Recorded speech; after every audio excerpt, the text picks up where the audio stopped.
Over the past 3 decades, global trade has contributed to lifting 1 billion people out of extreme poverty, and that was according to World Bank 2016. This shows that the cooperation between different countries is not just a theory. It has a real-time effects in people's lives. When countries trade, support each other, and work through global organization, economy grow, and poverty decreases. So good afternoon everyone. So today we will be discussing and you will be understanding what are the rules of trade, foreign aid, and international organization in the development of economy. So let's talk about trade. So what is trade?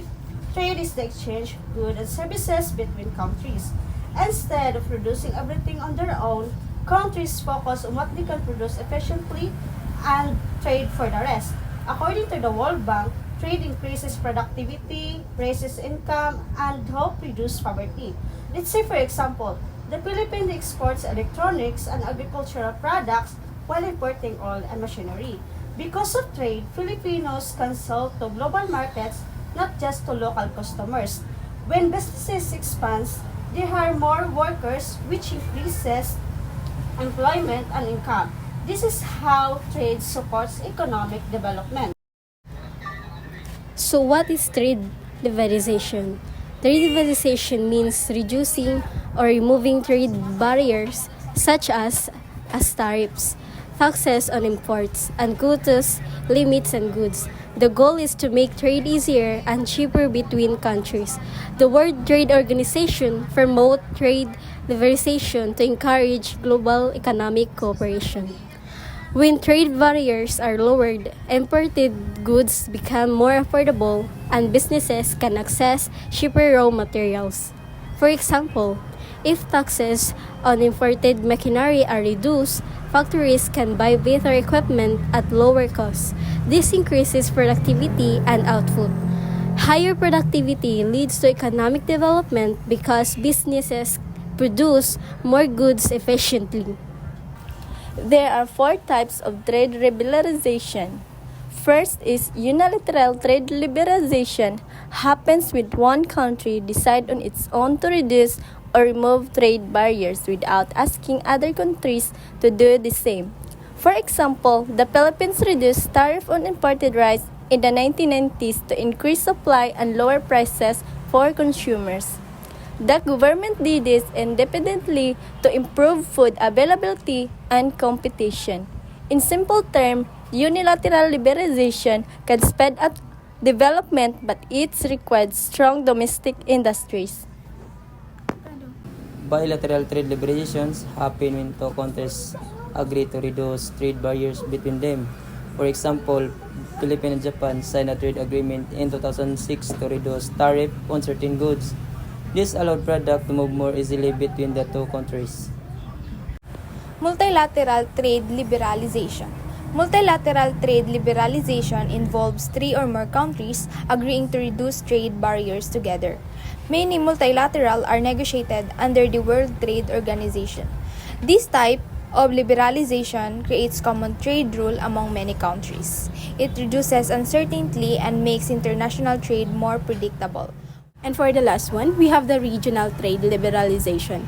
So it happens when countries in the same geographic region reduces trade barriers among themselves. For example, Southeast Asian countries cooperate through regional agreements to improve trade within Asia because these countries are close to each other.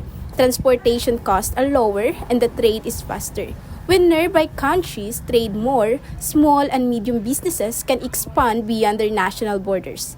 These strengthen the region's overall economy. So regional liberalization is often easier to manage because countries may share similar cultures, economic levels, or development goals. So let's proceed to the four benefits of trading. First one is economic growth. It means an increase in the total production of goods and services in a country. So when a country trades internationally, it is no longer limited to selling only to its own population. Business can reach millions, even billions of customers worldwide. So when a company sells more, they produce more goods, earn more profit, and hire more workers, and pay more taxes to the government. So for example, China's economic growth accelerated after opening to the trade in the 1980s. So by exporting manufactured goods worldwide, it became one of the largest economies and lifted hundreds of millions out of poverty. The second one access to resources and technology. Trade allows countries to access goods that would otherwise be expensive or impossible to produce locally. Trade also allows technology transfer, which means new ideas and innovation spread between countries. When a country imports advanced machine or partners with foreign companies, it learns better production techniques. For developing country, this is very important. Instead of spending decades inventing new technologies, they can adapt existing ones and grow faster. So third is improve productivity and innovation. Productivity means producing more output using the same amount of resources. Trade increases productivity because it forces companies to compete globally. When local businesses compete with international companies, they must improve quality, reduce costs, and innovate to survive. Example, South Korea's exposure to global competition helped companies like Samsung innovate and become world leaders in electronics. And lastly, number 4, wider consumer choice. Without trade, consumers would only have access to locally produced goods. This would limit variety and often increase prices. Trade allows consumers to choose from a wider range of products, buy goods at more competitive prices, and access higher quality products. Trade expands economic opportunities by opening access to larger markets. So when businesses can sell internationally, they produce more, invest more, and create more jobs. So for example, under the African Growth and Opportunity Act, several African countries gained access to US markets, supporting millions of jobs in textile and agricultural sectors. So now let's proceed to the 5 disadvantages of trading. First, we have the job losses and vulnerable industries. So when countries trade, they buy products from different countries. Sometimes imported products are cheaper because they are produced at a lower cost. So if the local businesses cannot compete with the cheaper prices, they may earn less money, reduce workers, or even close down. This means that a lot of workers may lose their jobs. For example, when the World Trade Organization or WTO accepted China as a member in 2001, a lot of Chinese product entered in the United States. And by this, a lot of US factories closed down because they cannot compete with the lower prices. And this situation was called by the researcher as a China shock. And for the second one, we have the income inequality. So trade does not benefit everyone equally. Usually, skilled workers such as the engineers, managers, or even the professionals earn more money, while the low-skilled workers such as the farmers or even the factories workers earn less. So, this increases the gap between the rich and poor people. So, for example, after the North American Free Trade Agreement or NFTA, which started in 1994, skilled workers in export industries in Mexico earned more, but many small farmers or the low-skilled workers struggled because they cannot compete. And for the third one, we have the environmental concerns. To sell more products globally, many countries increases production. More factories mean more pollution, more carbon emission, and more use of natural resources. Sometimes, many countries focuses on earning money than protecting the environment. For example, after China joined the World Trade Organization in 2001, its factories increases production for exports. So this helped economic growth, but it also caused serious air pollution in many cities. And the fourth one, we have the dependence on global market. If a country depends too much on selling products, it may become vulnerable. If something unexpected happens, such as a pandemic or global crisis, exports may stop. Supplies may run out or prices may even rise. So for example, during the COVID-19 in 2020, global trade slowed down. Many countries that relied heavily on imported medical supplies faced shortages, as reported by the World Trade Organization. And lastly, we have the loss of local culture and industries. So when big international companies enter a country, they often sell cheaper products. So small local shops may lose customers, earn less, close down over time, or traditional businesses and even cultural practices may disappear.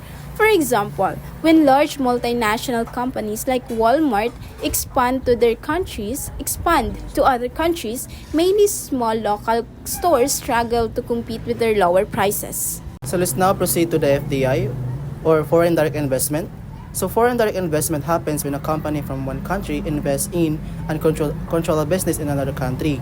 According to the United Nations Conference on Trade and Development, FDI involves long-term interest and influence in a foreign enterprise. So for example, McDonald's opening a branches in the Philippines is FDI because it invests money, builds stores, and hires local workers. So this creates employment opportunities and transfers skills and business knowledge to the local economy. So for instance, when Nestle builds processing plants in developing countries, it strengthens local industries and improves productivity.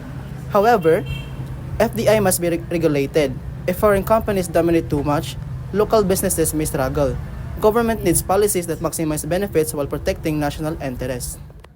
So there are two kinds of FDI. We have that FDI inflows. So when we say FDI inflows, it refers to the investment that enter to a country from foreign investors who establish new businesses, expand existing business or companies, or acquire at least 10% of the ownership of the domestic firm.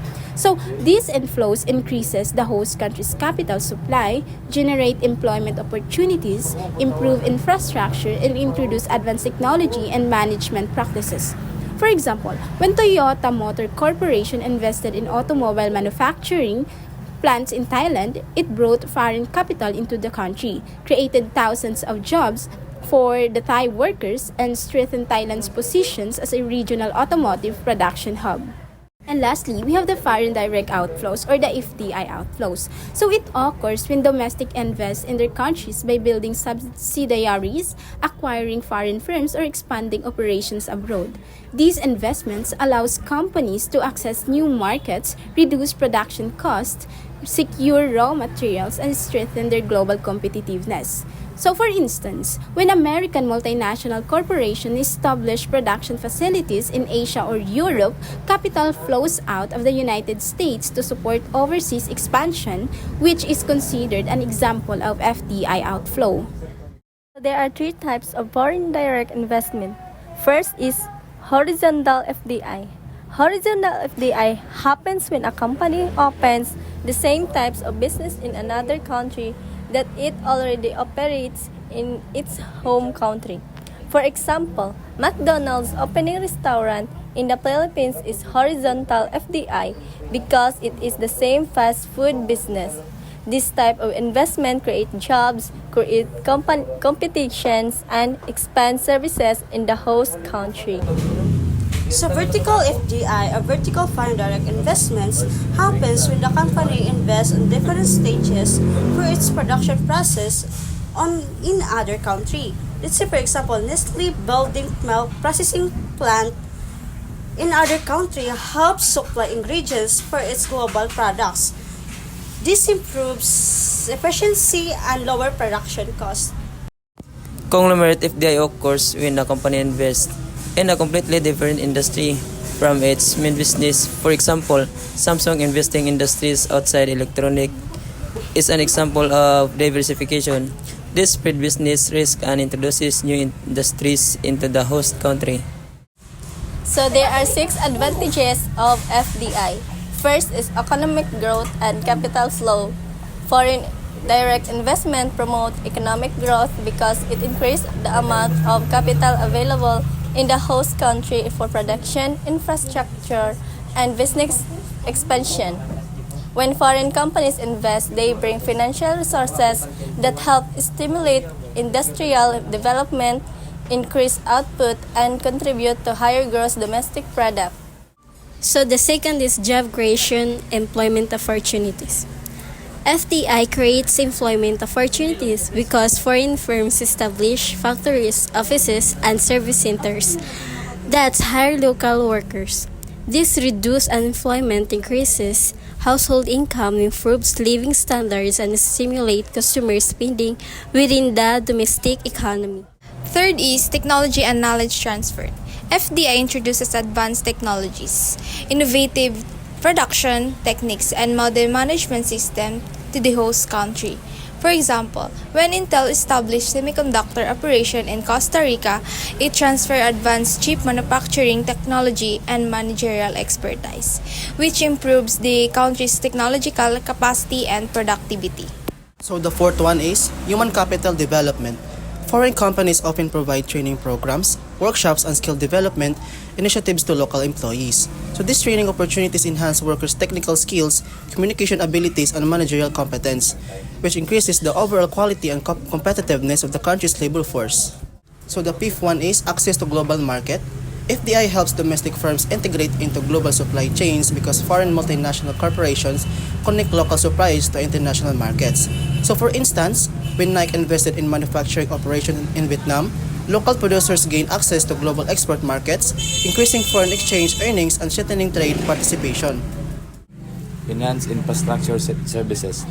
Foreign investors sometimes finance and develop essential infrastructure such as road, port, telecommunication, and energy facilities. This infrastructure support improvement benefit not only foreign firms but also local businesses and communities, thereby supporting long-term economic development. Okay, so now let's proceed to the 6 disadvantages of foreign direct investment or FDI. First, we have the profit repatriation. It is where the foreign companies send a large portion of their profits back to their home country instead of reinvesting them to the host country.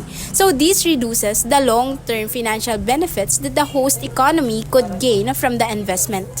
For example, when the multinational companies operating in Nigeria extracted petroleum resources in 2000 to supply global markets, they repatriated a significant portion of profits back to their home countries through corporate transfers, limiting reinvestment within Nigeria despite large scale of FDI inflows as discussed in reports by the International Monetary Fund by 2018.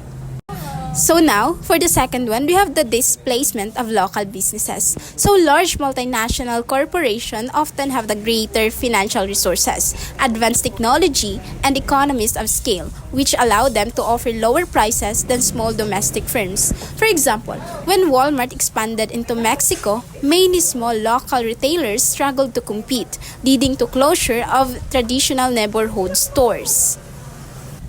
Dependence on foreign firms. Excessive reliance on foreign investment may make a country economically dependent on multi-corporations.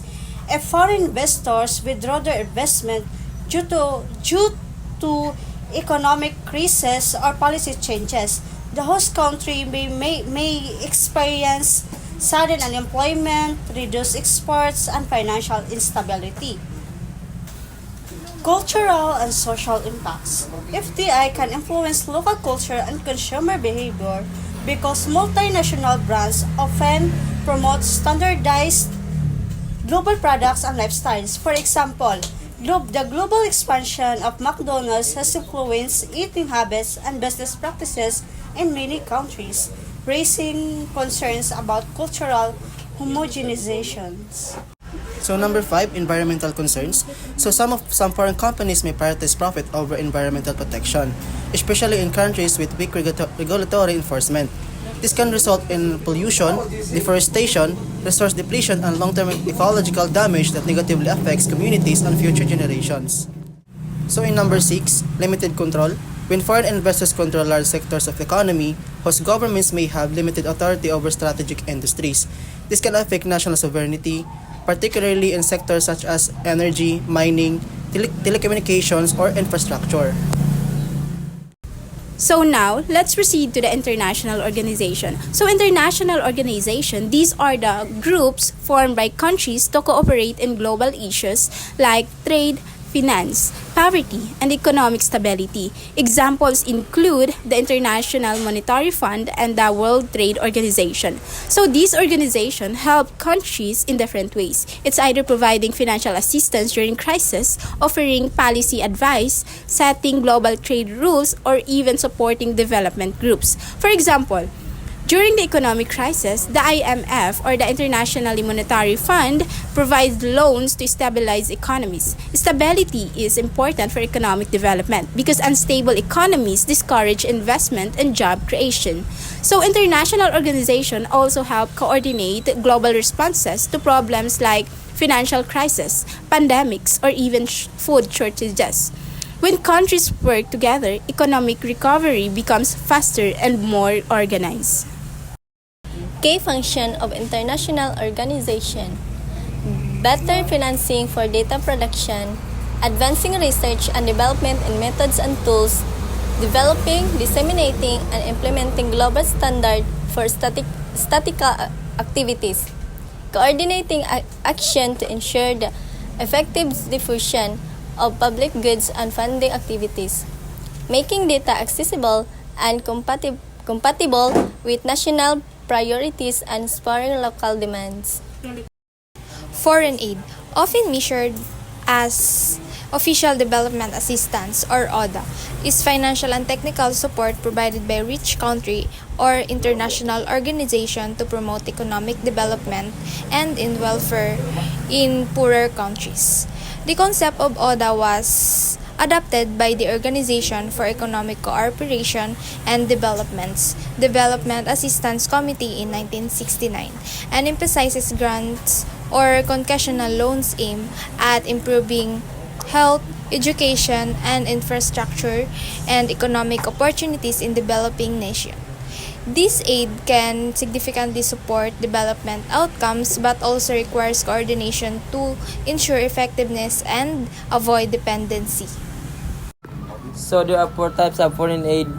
First is project tied aid. It is financial assistance that is strictly allocated for a specific development. Projects such as building schools, hospitals, road or water system.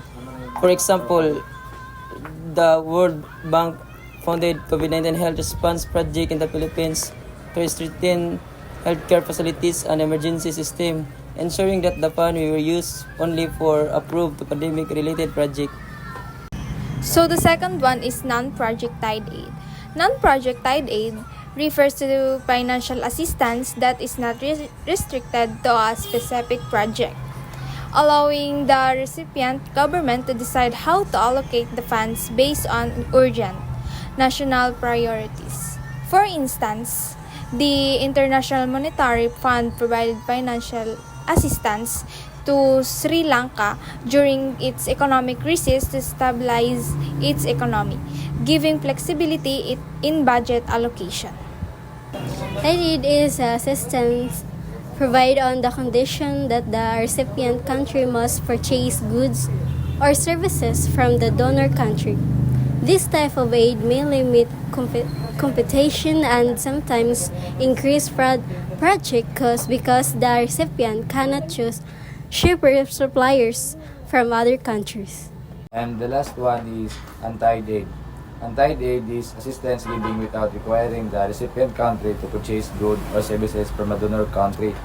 This type of aids allow greater flexibility, promotes competitive procurement, and improve cost effectiveness in implementing development projects. So in conclusion, trade, foreign direct investment, international organization, and foreign aid are interconnected forces that significantly influence economic development. Trade expands markets and increases productivity. FDI brings capital and technology to stimulate industrial growth. So international organization provide stability and coordination, global action, while foreign aid supports countries in overcoming financial and structural challenges. While these mechanisms offer substantial benefits, they also carry risks such as inequality, dependence, environmental concerns, and limited national control. Therefore, sustainable economic development requires strong institutions, sound policies, and responsible management to ensure that the benefits of globalization are inclusive, balanced, and long-lasting. And these are the references that we use in creating our presentation. We will be having our quiz on Monday. Make sure that you are ready and well prepared. So, that concludes everything from our discussion and see you on Monday, everyone.